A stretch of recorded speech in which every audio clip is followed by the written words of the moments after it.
How we doing? You all right? I've got about 30 minutes to do this because I've got a blank. Anyway, enough waffling. Right, Italeri 1 in 32 Tornado. I've got a cup of tea and I've got a bag of Skittles as well. That's dangerous, isn't it? Now, I finished it off today and it's just here on my side. I'm not going to pan camera around. I'm sat to one side just so I can throw a couple of pictures up.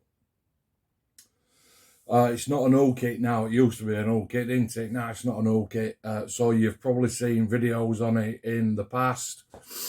You might have even made one yourself. But as you know, I do a post-build video review because let's see actually what it is, what it does turn out like instead of what a box of plastic looks like. I think that's better. I've said that a million times in past. Okay. So because I'm on a bit of a time constraint, I've got my cup of tea.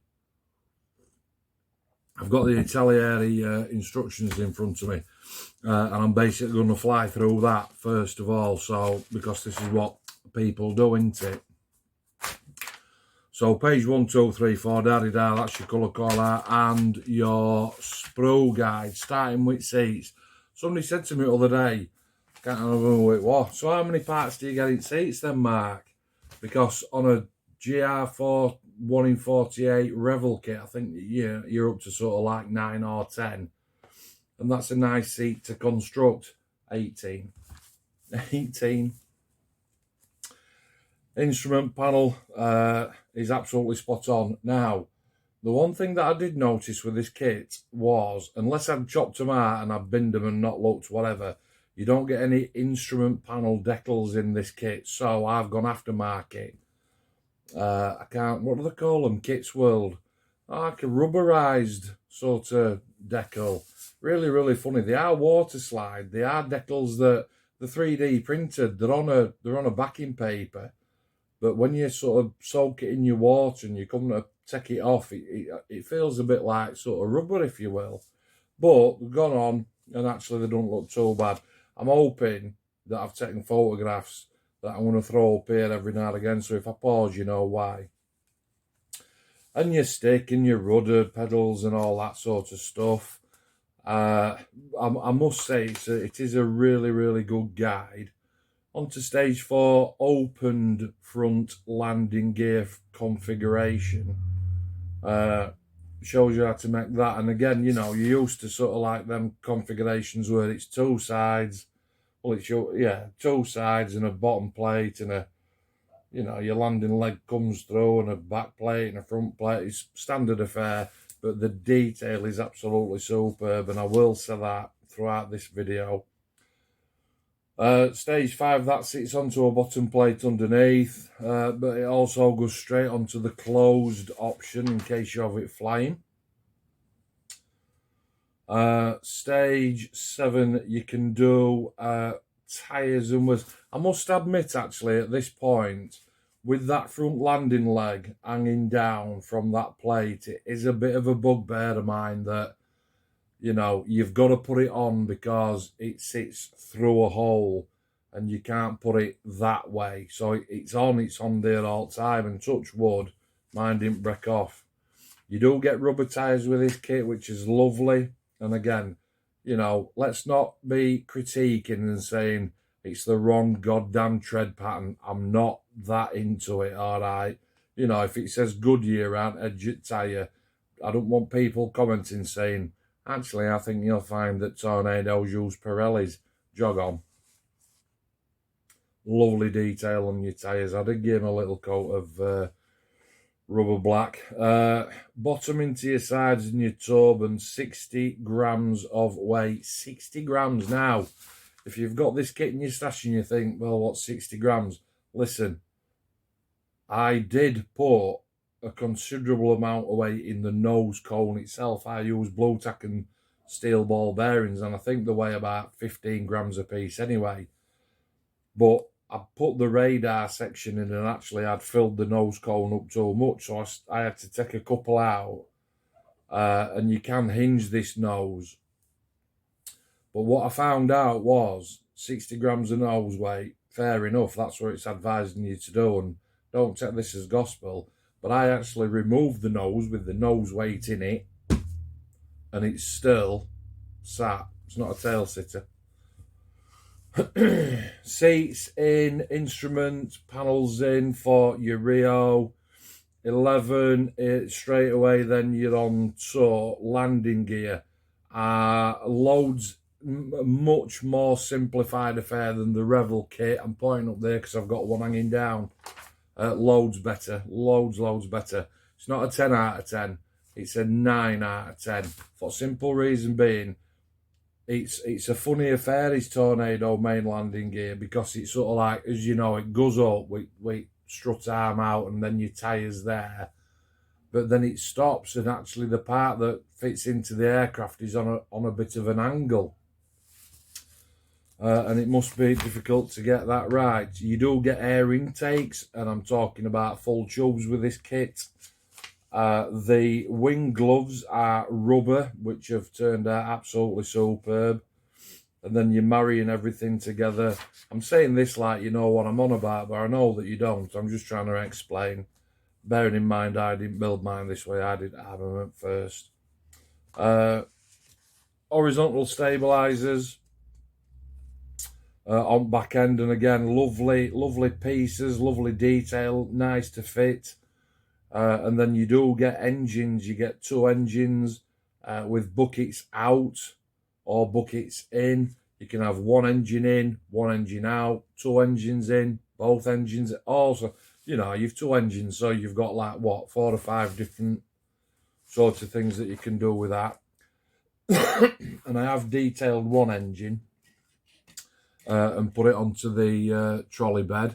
And I've gone sort of like half bucket out with that one. You know, for my photos and that. There's a sort of 8/8 ring that goes on the back and a separator. Now on that 8/8 ring, it's the ring that is between the fuselage and the actual engine. There is a little tab on that, and I did cut it off to make my fit a lot easier. Not saying that the fit is difficult, because it's not. What I mean is, once you've got your fin on the back end and that double ring sits here, you've got to put that on to put the tail on to be able to sit the engine in. But if there's a little tab on the top, and I cut that off so that I could put the tail on before the ring and slot an engine in. Okay. 21 photo etch on your buckets, retracted thrust reverser configuration, 22 extracted thrust reverser configuration onto dolly, more on your engines, lovely detail, really nice. And again, there is, I think it's either an oil sump or an oil filter, and again, the sort of aficionados, if you will, they'll say, oh, actually, Mark, on a GR4, that sump or that filter was actually a cylinder, and this one's flat. Not bothered. Now then, so one of the points that you know people struggle with is the pylon system.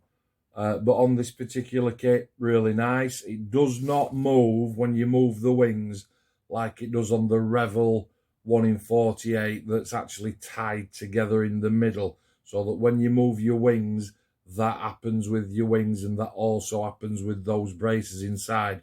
These are independent. Okay. Flaps and slats, absolutely gorgeous to build. Lovely. And the beauty of this one is that they literally just sit in. You don't even need to glue them. Absolutely fantastic. 32 air brakes for closed and open. One criticism on this kit, step 33. If you look down at parts, let me just have a look here. Part 15A, it's got 2 little lugs on it. I snipped them off, I drilled a hole, and I actually fed a piece of stiff wire through. So make that even better. Loads better. 34, you get a couple of screws with this to attach everything together. And then 35, this is the first time I'm going to offer it up. 35, what we're talking about here is putting that to that. Sorry, I rushed that. And how does that go? Mwah, beautiful. Beautiful, beautiful. So, and there is enough meat on it as well.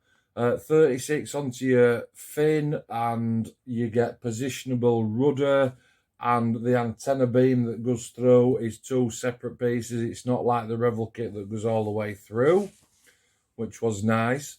Stage 37 was absolutely beautiful, superb. And this is number 2 for offering up. So you do get photo etch, and it's all those little parts there, they are photo etch, and they have to sit inside some little recesses. And that was gorgeous, because if you've got a nice pair of pinch tweezers, which you do need, those tiny little sharp ones, because obviously the photo etch parts are absolutely minute. But what a fantastic challenge that was in locating each one of them. Really, really challenging. Bright light on. I've got my little side light on. I've got my big sort of spec thing, glasses on, pardon me, to make sure that they went on. And absolutely, you know, it's stuff like that. It's like, oh yeah, that were really, really satisfying. 38 is putting your spine on with a couple of antenna, and again, little bit of mismatch, because the season builder would say, obviously I'm not going to put them on now because they're only going to break off. Lovely little parts on air intakes and doors. And again, I'm going to offer it up. It might look a little bit sort of bamboozlish to you, but basically what you're able to do is once you've got your air intake on, and I think it's down here somewhere, and it's showing you the side door, it has got the option for a couple of those doors to be open, and it's lush, absolutely lush. 40 is other side. 41 is the 2 gloves that sit on top of the wing to hide all that mechanism. And again, beautiful fit, full of detail, much better than the Revell kit. 43, putting landing gear on, same for 44, and again, gorgeous, absolutely gorgeous. The way that Italeri have done this, imagine the kit is upside down. Instead of making the landing leg as a whole, they've made it into 2 halves. One that you can just sort of fit in, and then you can build your landing leg up, and then that sits on top of it. But it's sort of like it's a stem. It's an angled one finger, although it's a stem, and it sort of glides on like that for a positive fit. Beautiful, absolutely spot on. 45, 46 is no, it's not. It's wheel bay doors, and again you get some photo etch with that for lights. 47, 48 is your 2 pods underneath that make this a GR4. 49, finishing off the build. 50, then you're on to armament, and again, loads of great armament in it. Detail is absolutely superb. In fact, you get so much armament with it that I did actually build it all. Got a little bit of stuff on it. And I did post on my last video. There is one missing there, but it's actually on the bird. If you commented and shared my video, then that was going to be a prize. But I think there's only 4 people, and I haven't drawn a name out yet anyway. Plenty of time for that. 52 and 53, you're still on with armament and pylons. 54, I'll tell you what, fantastic detail on the diagrams, showing you all the configurations about what you can have. 56 is refueling probe. 57 is attaching your small antenna. 58 is putting the mirrors in the canopy, in the glass, attaching the nose, making the crew ladder. 60 and 61 is showing you how it looks once it's finished from a diagram's point of view, with nose closed and with nose Open. Right, so what we're on? We're on 14 minutes. I've got about 14 minutes left because I've obviously got my introduction. So let me tell you what I think in the next 14 minutes. Because what I normally say is, would I build it again? What flaws are there, etc., etc. Let's start with price. This kit is pricey. One of the lads I've talked to tonight, Mark Little, hiya Mark, hope you well, has told me that he's picked up the Revell 1 in 32 kit for 30 quid, which is an absolute steal. I've built 4, and, you know, if you want a Tornado that is relatively easy to put together, looks like a Tornado, yeah, 30 quid, you go with that. However, this particular kit, and today is the 1st of July 2022, this particular kit is on Amazon now, I think, for 90 quid. And you go, well, hang on a minute, that's 3 times the price of the Revell one. Is it 3 times as good? No. It's 10 times as good. It's absolutely brilliant. On my Spotlight Star, when I was talking to Paul, I said, what's my dream kit? Because it's one of the questions that I ask, and I said, I would love a 1 in 24 Tornado GR4 with the full bag of mashings, crew ladder, brilliant ejection seats, flaps, slats, posable rudder, refueling probe, rubber wheels, radar, great interior, da-di-da-di-da. That's what I said to Paul. That's it. That's it. Except it's obviously a 1 in 32. Would I build it again? I'm saving up for one because Christ above. You know, I said that I was going to save up for another 1 in 48 Lancaster because that was a really good kit from Tamiya. But this Italeri 1 in 32 GR4, they have absolutely nailed it. It is superb. The fit is brilliant. Flash, no. Ejector pin marks, a couple, but I'm biased, aren't I, because I love Tornadoes. But it's note that can't be eradicated with a bit of filler and a bit of that. Clear canopy, fantastic seats, like I said, 18 points. I have gone for 1 engine in and 1 engine out, and what I've done is I've actually made a scratch built a bit of an engine FOD cover. Now, it's a bit cheesy, but it fits the bill, if you will, for what I wanted, because having 1 engine in and then a massive void that you're just looking down into sort of nothing.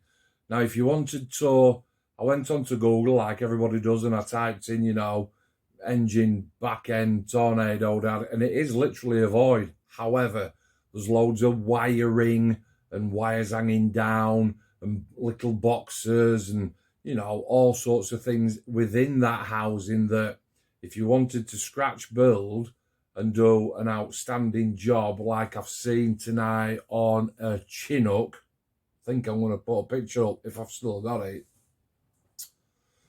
because that's absolutely superb. And if you put that kind of detail into the back end of this kit, then yeah, fair enough.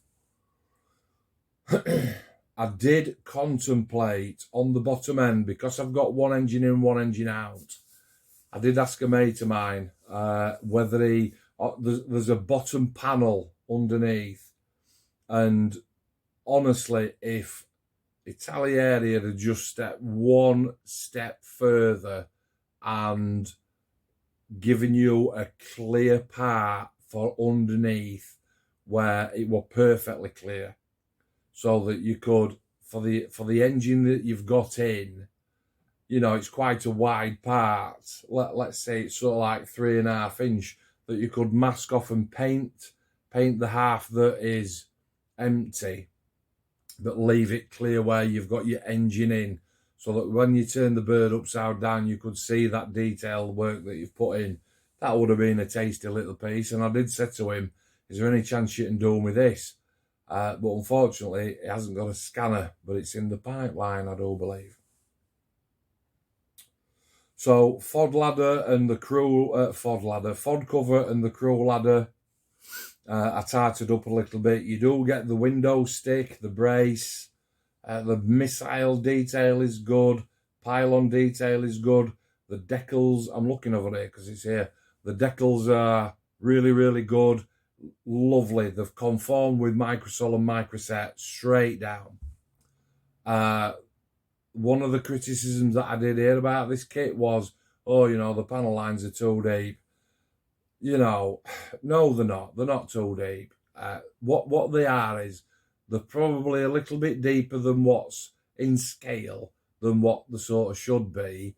However, if you're like me that builds a kit and you want to put a pin wash in and you want to use Sol and Set or whatever and get that decal to really suck into that panel line, it's perfect.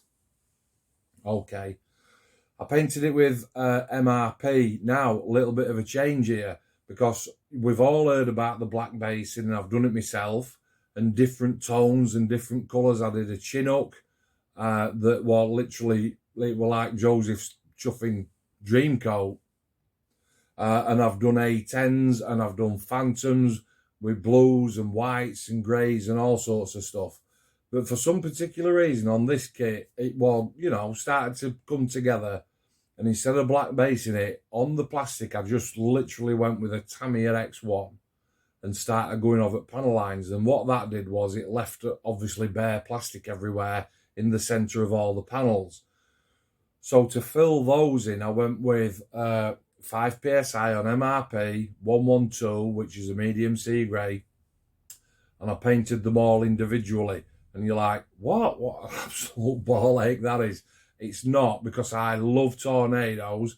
So for me to do it like that, and then because MRP is so thin, it's literally like water, if you've used it. I think SMS is the same. I knew that it would adhere to the coat that I'd already put down, leave that detail showing through, and it would be absolutely superb. And you know what? It's gone down mint as anything. I stuck some Flory product on that, on top of that, after I glossed it with Alclad 2 600 Aqua Gloss, though I got a Freddy Foot last November in Telford, but I've used it before anyway. It's my go-to choice of gloss. Stuck some Flory product onto there, and then started using a little bit of AK streaking grime and I did some oils and squeezing oil out, let the oil come out, and some white spirit and what have you, and sort of dipping it in. And actually had a bit of a catch-up today with Dave Housecroft, mate, and literally did him a little bit of a tutorial while he was sat in a car park waiting for his, I'm going to say relative. Flaps and slats, air brakes, all open. Like I say, if it's in the box, it's going on. Okay, and that's what I've done. Positionable rudder, and absolutely everything. Okay. Can I correct the kit? Let's start at front. Let me have a look at my time. Bear with me. 23 minutes. Can I correct the kit? Start at front. A metal pitot would have been nice, with the airspeed indicators. I do make a nice brew. They would have been nice. Cockpit glass is clear, beautiful. Cockpit's great. The refueling probe is superb. The air intakes, unlike the Revell 1 in 32 and 48, which are a bit sus, absolutely fantastic. The main body, superb. Air brakes, great. Rudder, fin, spine, engines. Can I correct the kit? Can I show what am I talking about? It's absolutely mint. Look at me, I'm smiling. I can remember posting a video on many months ago saying, you know, I bought the kit. I can't wait to start it. But I have waited November, December, January, February, March, April, May, June, July. Well, June. I've waited 8 months to build this, knowing that I've got to be in the zone to get everything right, just to make absolutely everything right. Harder and Steenbeck airbrush with the MRP as proper work to treat. Proper work to treat. Can I correct the kit? No. Can I chuff? Would I build it again? Most definitely. Am I going to buy another one? You bet your ass I am.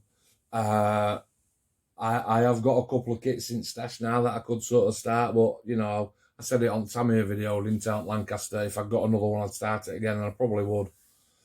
To be absolutely fair. If you've got it in your stash, build it. If you've got it in your basket, buy it. If you've got it on your, I want that, but it's a little bit expensive sort of list, I could buy 3 Revell kits for price that I'm going to pay for one. You will get 100 times more enjoyment out of building this than you will the Revell one. Revell kit is all right. Italeri kit is absolutely fantastic. Okay. It's just a shame it's not 1 in 24. It's brilliant. Okay, I cannot speak highly enough about this kit, and the people in my social circle on Facebook and one thing and another that have followed me building this kit step by step. Not one along the way where I've said, "What do you think to this? Look at this. Look at this." Nobody said, "Yeah, it's all right, Mark, but it's really expensive." Nobody. Everybody said the same. Mate, get that knocked together because you're going to absolutely knock it out of the park. And I have done. I have done. All right, scare myself sometimes. That'll do for that. It's club day tomorrow. Sesco and Emsworth Community Scale Model Club. In the morning. But unfortunately, I'm not going because I've had some fluid drained out of my knee and I can't drive. Them's the breaks. Dougie Tuck's going to do the vlog, and the lads are going to run the club. Okay. That'll do. What's on bench next? I don't know. I've got F15 Strike Eagle ×2, a Jag, a Phantom, and that great big ankle that Bill bought for me. So I ain't made my mind up. COVID's coming back, isn't it? 500,000 cases today. Can you believe that? I ain't got it. Alright, listen. Thanks for watching. Skittles are gorgeous. Thanks for watching. Stay safe. COVID's coming. And if COVID don't get you, monkeypox is going to get you. What's that? What's that all about? Okay. Look after yourselves. Stay safe. Big up. See you next time. Cheers.